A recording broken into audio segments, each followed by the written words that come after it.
Having just narrowly escaped from a maximum security prison using nothing but a toothbrush and his kickboxing skills, Andrew Tate found himself catapulted into the world of politics. The nation was in chaos and the people were desperately seeking a strong, charismatic figure to lead them out of the darkness.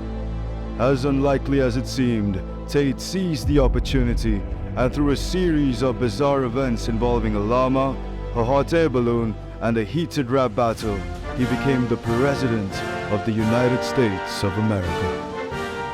According to his beliefs, the world was a matrix controlled by elites who kept people enslaved through brainwashing and financial dependency. As the leader of the free world, President Tate was determined to awaken the masses and help them escape the matrix through his unconventional methods. Chapter 1: The Inauguration. On a crisp April morning, Andrew Tate stood in front of the Capitol, placing his hand on a copy of The Art of War instead of the Bible as he took the oath of office. "I'm not here to be liked," he declared. "I'm here to be respected. And let's be honest, I'm already a god. With those words, President Tate wasted no time in implementing his first controversial decisions. Chapter 2: Executive Orders and the Hustlers' University. Tate's first order of business was to replace the Statue of Liberty with a giant golden statue of himself, claiming he was the true symbol of freedom and power. His second order was to establish a national cheat day, encouraging citizens to cheat their way to success, as he believed that everyone else was cheating and those who didn't were losers. As part of his plan to help people escape the matrix, President Tate founded the Hustlers' University. This exclusive institution offered access to live streams, webinars, mentorship, and networking opportunities for those who were ready to challenge the status quo. Chapter 3: The Cabinet and the National Fitness Regime. President Tate's cabinet was as controversial as his policies, filled with conspiracy theorists and self-proclaimed alpha males.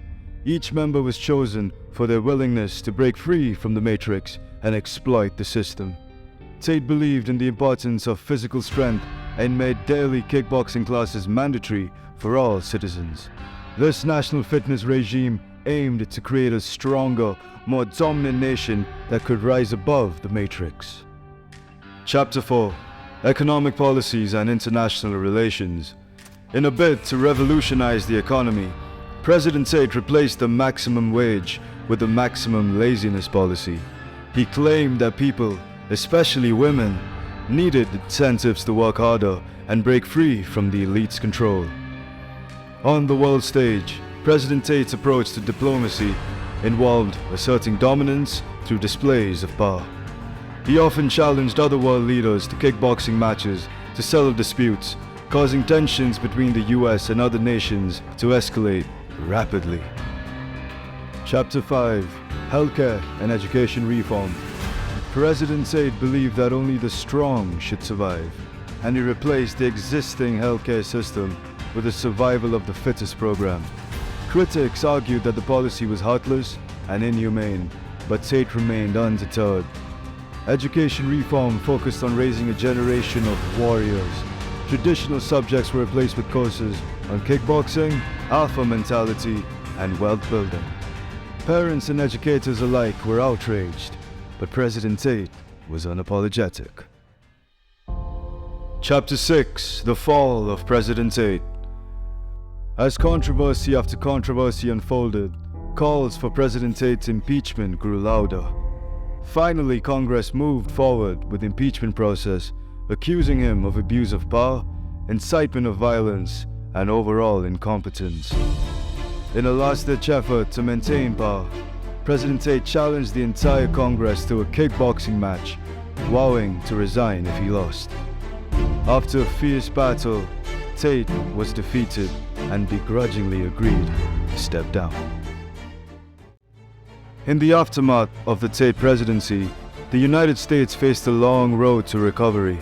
The nation was left to pick up the pieces and rebuild, but there was a newfound appreciation for the importance of thoughtful, compassionate leadership.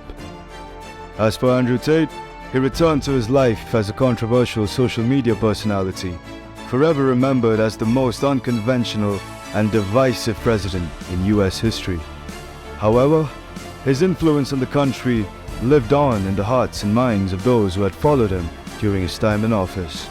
Some were grateful for his efforts to break them free from the Matrix, while others were left feeling disillusioned and betrayed by his brash and controversial methods. Years later, the story of Andrew Tate's presidency became a cautionary tale, reminding people of the importance of choosing leaders who prioritize empathy, wisdom, and collaboration over personal ambition and ego.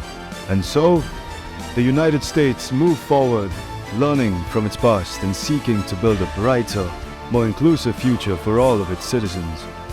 Though the legacy of President Tate's time in office would always remain a controversial topic, it served as a powerful reminder of the potential consequences of putting power in the hands of those who prioritize their own interests above the greater good.